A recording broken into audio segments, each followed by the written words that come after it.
Hi guys, welcome back to my channel. My name is Benny and welcome to this new reading vlog. In today's video I'm going to be reading my entire May TBR. So if this is the first time you've been seeing me or you have not watched my TBR video, decided that for this month I'm probably going to continue to do this for the next month as well, for June as well, just because I thought it was really fun and it actually feels really productive. And since one of my biggest goals this year is to downsize tremendously my physical TBR, this is a great way to do that and kind of like keeping control of that. I picked 7 books for my TBR. So in this video, we're going to read all of them except for the ones that I already read, which honestly, I thought it was gonna be more because I read other books as well this month. I read 7 Days in June by T.L. Williams and I loved it so much. I had such a big hangover. I really liked this book. I gave it 4 stars.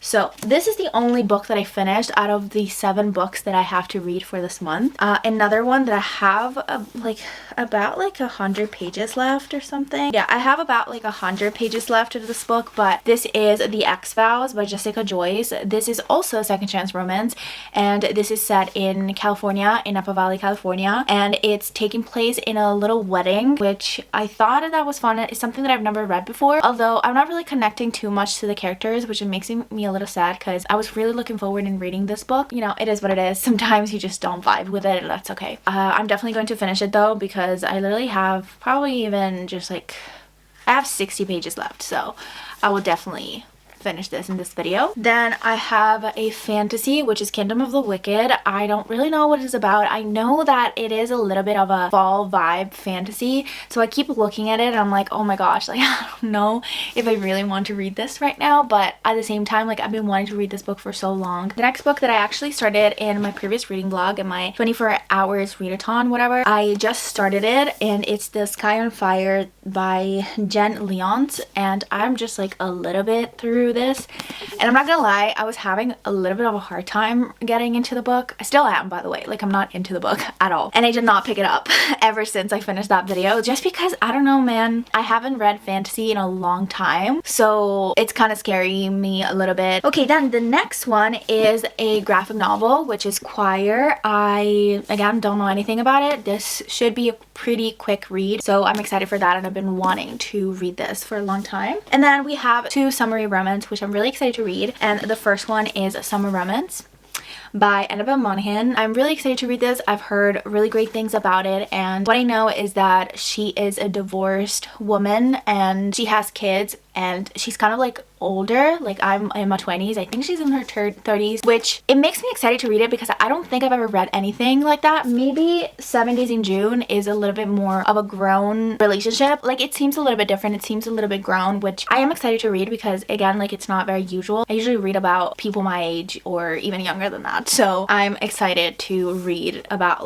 an older relationship. And then another Emily Henry book, which is People Meet on Vacation. This month I already read Lovers, which was a 5 stars for me, and I'm so excited to read more of Emily Henry. Of course, at the beginning, I didn't really connect that much to People We Meet on Vacation. I didn't think it was going to be up my alley, but then reading the synopsis, I have no idea why I didn't think about this, but this is really calling my name, which I'm excited about. And besides, I want to read it, of course, before the movie comes out, especially because Tom Blythe is going to play the main male character, which I'm so excited. I don't even know him. I don't know who he is, but the fact that Tom Blythe was casted for this, I was like, yes, I'm definitely going to read it. Those are all the books you guys are going to see me read, which is quite a lot. I'm gonna talk to you when I start one of the books.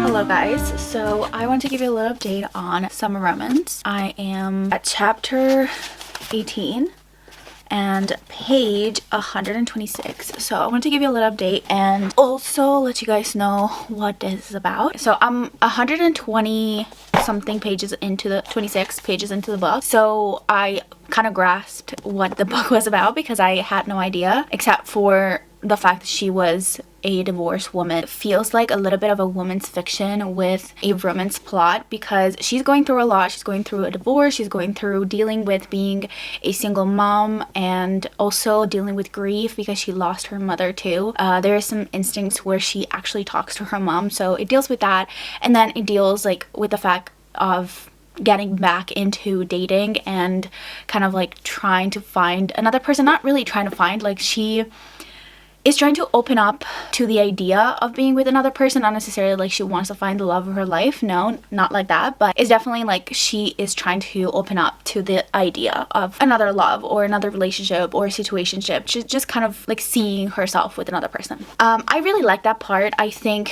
it feels a lot more mature than I've read so far. Even the writing, it feels very thought through and very emotionally intelligent, if that makes sense, but I really love her perspective about this whole thing. The only thing that I don't like is the divorce plot. I don't like the fact that they talk about divorce that much. Maybe it's just because it's triggering to me because I'm a child of divorce, and divorce has been such a big deal in my family. Even like my aunt's divorced and like everybody divorced around me, so it's a little bit triggering, I'm not gonna lie, especially because the father is like I don't really like that. I think that's because it's triggering to me. That's why I don't like it. But the father of the children is not as present as he should be. You know, I don't like reading in a book specifically because it is an escape for me, and this is just reminding me of trauma. So that's the one thing that I don't like, but it's not about the book itself. It's a me problem. Like, I'm aware of it. So we discover that Ethan, the guy, is actually a person that she used to know. Like, she didn't recognize him and stuff. Like, I'm not gonna spoil anything, but there is history between them. That's what I'm trying to say. And for what I'm gathering, I think he liked her in the past. Really excited to keep going and to see where this is going. I'm rooting for them, especially because of the presence of the ex-husband. Like, he's so annoying. I want him out of the picture. Obviously not for the children, but at the same time, like, no. Literally no. That's the biggest red flag that a man can have. Like, I'm not gonna spoil it to you, but just so you know, you're gonna get annoyed if you read this book, especially if you're a child of divorce. So with that being said, I'm gonna keep going with the book, and I'm going to let you guys know whenever I finish it and what I think about it.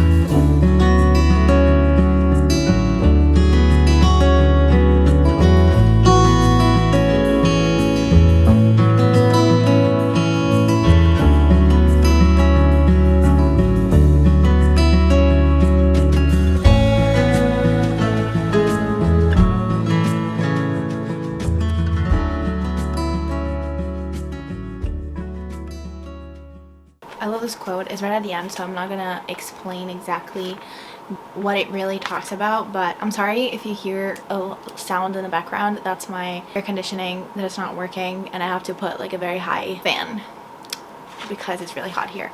So anyway, and the watcher remembers a younger me going on about how I'm the architect of my own experience, and I guess it's true. I have created this moment. I'm here because I befriended an elderly lady. I stepped into that beauty of my own accord. I made my own decisions about leaving my job and hiding from my marriage. I'm also the architect of the wall I built between myself and my happy ending. I could have been brave enough to try. I panicked because I was about to get hurt and decimated myself in the process. I'm teaching my kids to act out of fear, to run away from the happy thing. And I love overall the message of this book. I think it is really important, and I feel like I also am a type of person that needs to hear this, because oftentimes, because you are afraid of feeling too much and just like getting into a situation where you care too much, and when you care too much, there's a bigger fear of losing that person, and or just like a thing or a situation or an animal, whatever. Like, you have those thoughts about just losing the thing that you care about the most. But the thing is that at the end of the day, life happens and things end, and just like live that moment that you have right in front of you and just like enjoy it as much as possible. Another quote about this book, it's right at the center. I don't think I talked about it. He's something more. If you actually fall for someone who's leaving is as crazy as getting a dog. You get a dog and you know two things. You're going to fall in love with it and it's going to die one day. You knowingly walk heart fast into a heartbreak. That's the basic madness of dog ownership. well, I have cats, so if you have pets, it is really sad. But I think about it often, unfortunately. I don't want to think about it too much, but when I do think about it, it makes me sad. And if I think about the later, I don't think that will stop me, because just like the time that you have with them and just like the idea of giving them the best life they can have, it's worth so much more than the pain that's gonna come after. This metaphor to trying to explain even taking the risk with somebody or just like an experience in life, whatever, it is really important, because now it just like makes me think about things like I am courageous enough to have pets, therefore I can do everything else, and I can, you know, have everything else. I don't know, it's just a thought, but it made me think. It made me think a lot, because I am the type of person that just like stops myself before even getting into a situation, because I'm scared of getting hurt or just like pain, whatever. But I have pets, so I'm gonna finish this book. I have not a lot left. I'm almost done.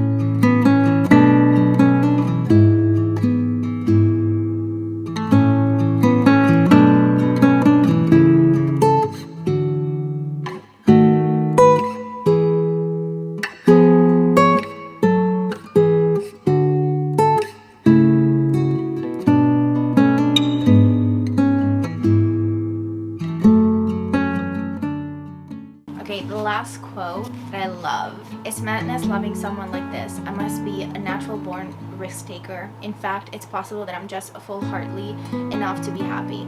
Spring is always coming, and I know for sure that I will always have a dog." I really like this. I really did. Another one done.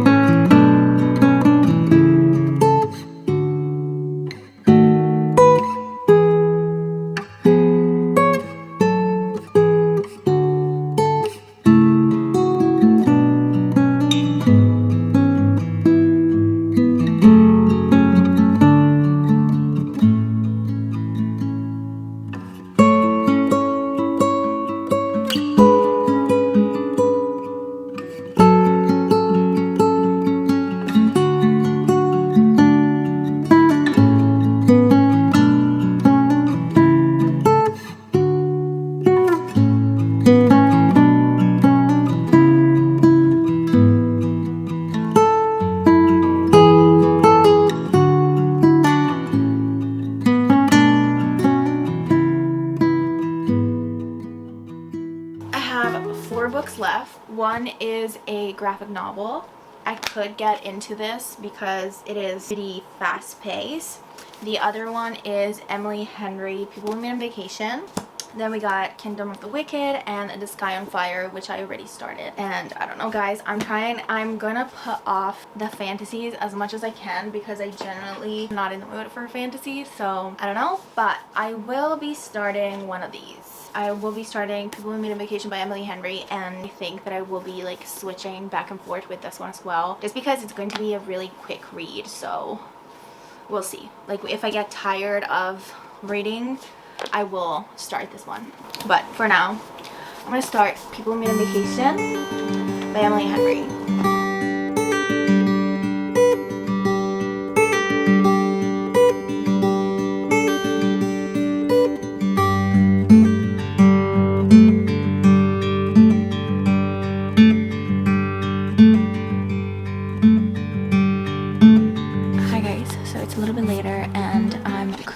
At chapter 10. I'm not gonna lie, it's going really fast and I'm liking it, and it's really easy to picture the characters because we have the cast for the movie that it's being made, so it's really easy. And honestly, I really love picturing the main male character, Alex, as as Tom Blythe. I like it. If you don't know what this is about, which I doubt because it's very popular, but so we're following Poppy and Alex. They become friends, and each year they organize a trip together. Up to 5 years ago, they were every single year going on a trip together. Something happens in the last holiday that they spent together, which was 5 years ago, and they stopped talking. They don't really rekindle right away. Like, they stopped talking, but she still thinks about him. She still thinks about doing all those trips together because she's also a travel influencer or something like that. But what is interesting is that they're best friends. They're so different. And I also love the scene where they're in the car. And I love that they're getting to know each other, but they realize that they're so different. But yeah, so this is what we got so far. I'm actually really enjoying it. I mean, Emily Henry's writing, it's just so good. So I'm gonna keep going for a little more. So far so good though.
Update on the Sky on Fire, and guys, I think I'm gonna stop DNF this. I'm not gonna DNF it forever. I think I'm going to read it at one point because it is like a fantasy about dragons, and I do believe that I'm going to like it. It's right up my alley. It's something that I would really enjoy reading. It's just that right now I'm not really in the mood for fantasy, which it brings me to also, I didn't even start this one. I didn't even start it. This is Kingdom of the Wicked, which is one of the two fantasies that I have, and like, to be honest, I can't do it. I really want to read this, and I really want to enjoy it, and I think I'm going to. It's just that I'm not in the mood for fantasy right now. We're literally about to enter June, and everything screams summer to me, and right now fantasy is just like not my top priority. I guess I failed this because I did not read 2 books, so I'm sorry. I could read them, I could listen to them, and like in the audiobook I can't just zone out and be like, yes guys, I read it. I don't want to because I know that I will like those, and I've been looking forward into reading those. So at the end of the day, I just want to enjoy books besides the challenge, because like I've been really stressed out about those 2 books and those like fantasies, like getting into fantasy and stuff. Which brings me to the last book that I'm going to read in this video, which is going to be a graphic novel. This is Squire. I'm really excited to get to read this. I think it's going to be a quick read. I'm going to start it right now, and this is about a girl that wants to become a knight. I'm excited. This is an historical graphic novel. I thought it was a fantasy, but it's not. Let's start this, and I hope to finish it today because it is the 31st, so I need to finish it today. Let's read.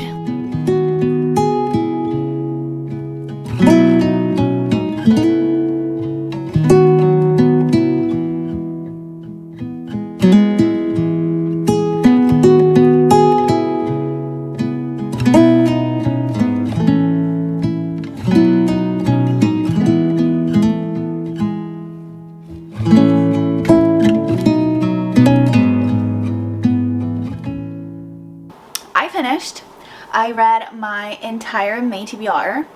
Well, kind of. Let's talk about every single book and what I thought about it. Okay, so let's get rid of the elephant in the room and the books that I DNF'd, soft DNF'd, did not even start, gave up on, which kind of made me fail this whole thing. My fault choosing fantasy. I tried, failed, whatever. Let's move on. Let's talk about the ones that I actually read. Okay, so speaking of the book that I just finished, which is a graphic novel, this is Squire. Basically, in this empire, there's 2 sides. I don't know how to pronounce it, but I think we have the Bait Said and Ornu. I think that's how you pronounce it. Basically, our main character, Isa, is an Anu. Her dream is to become a knight, so she wants to join the Squire, and for that she joins the training of the Squire. Although she has to hide her identity custody for a majority of her entire trainee until she has to uncover like who she really is. Problem is that there's like a very divided time, so basically majority of the people in like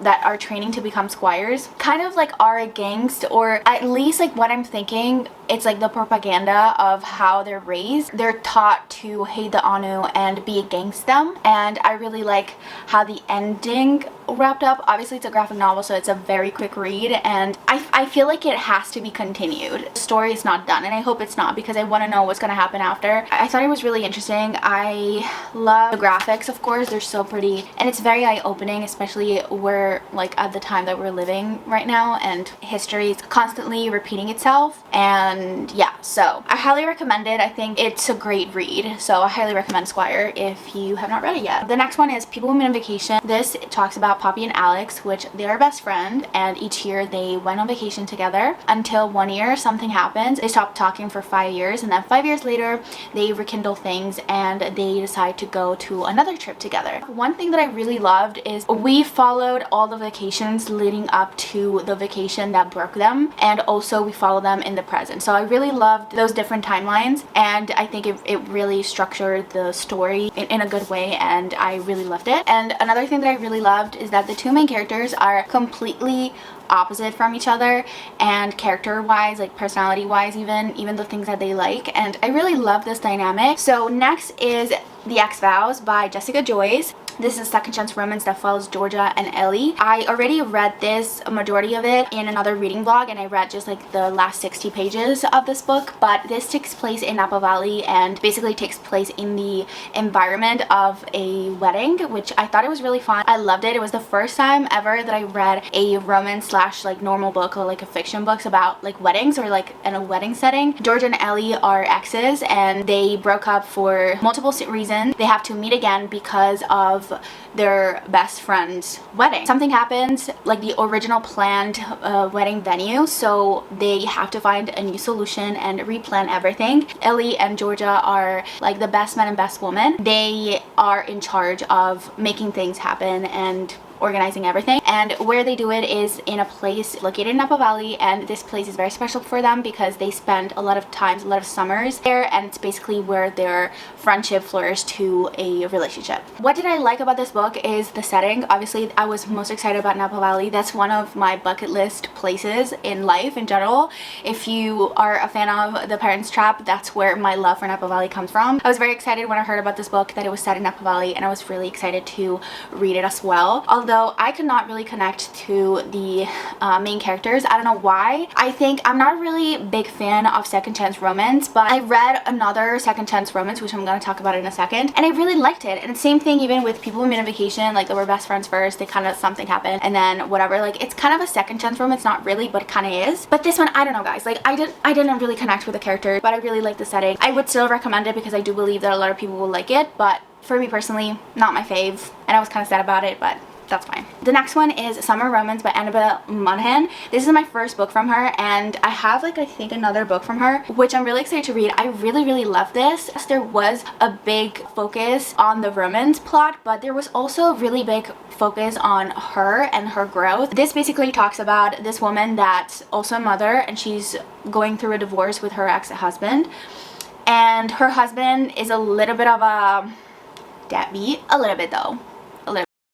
Well, yeah, he is, and he kind of pissed me off, and that's like the worst thing about this book. We are following her, and she's basically going through this divorce grief because she lost her mother not so long ago, and on top of it she has to find her own job, her own path, and on top of it she's also a mother of 2 children, I believe, which, you know, being a single mother is hard. What I love the most about this book is just like the theme around love, and even the fact that she is challenging herself to open up to a new relationship after not only being hurt, but also after not doing it for a long time because she was married. And on top of it, I really love that she found it in herself, even just like the courage to start again and to try again and all that. So I really loved it. It was a bit different because it was the first time that I've ever read about divorce and read about a woman trying to find a love after a marriage that has ended. There's a lot of good quotes in here. I love the metaphor of owning pets and, you know, the loss that comes with owning pets after compared to, you know, the loss of a person and like the love that you have for a person that you might. It was definitely something that I needed to hear myself, so really enjoyed it. Again, the only thing that I didn't enjoy is the theme of divorce. Like just like a divorce into a book. Probably that is something that I don't like because I'm a child of divorce and divorce has been such a permanent thing in my life, so it's not nice to hear and to read about because reading is an escape, and that was not really an escape. But at the same time, I loved it how it was handled. I love that the children came first, and also that she had a good enough support and that she ended up getting what she deserved. Okay, lastly, the first book that I read of my May TBR is 7 Days in June by T.L. Williams. I did not read this book in this video because I already read it at the beginning, and I really loved it, and I'm very happy that I read it. I loved her writing so much, and on top of it, I had such a big hangover reading this book. I don't know how or why, because if I think back on it, like I don't remember a lot about the plot exactly. I know that it's a second chance romance. I know that they had a very short relationship where they instantly fell in love in 7 days in June, and something happened and they stopped talking. After years they meet again. They're both authors, and I love that they were writing about each other during all of those years. This is a really deep relationship, and I think the reason why I was in such a big book hangover after reading this, I felt that I was grieving. I don't know, I was like longing for this book. Like I don't know how to explain it exactly, but it was like so weird because their connection felt so real. Like I really felt it. I was like reading this book and I was like, oh my god, like those people make me believe in soulmates. Like they are really soulmates. And I don't know if it's how T.L. Williams just like, obviously it's how T.L. Williams just was able to describe love and a connection so well to the point that I felt it deep in my bones and I felt like I was in the relationship with them. Please check trigger warnings. It talks about a lot of deep things and sometimes even some triggering ones, so please check trigger warnings. But other than that, I really enjoyed it. Okay, so we're done with this video and done with my May TBR. Thank you guys so much for watching. I hope you guys enjoyed this video, and I hope you're not too mad at me that I DNF'd 2 books. Other than that, thank you so much for watching, and like this video if you liked it, and if you like the vibe, don't forget to subscribe, and I will see you next video, which is going to be really soon. Bye!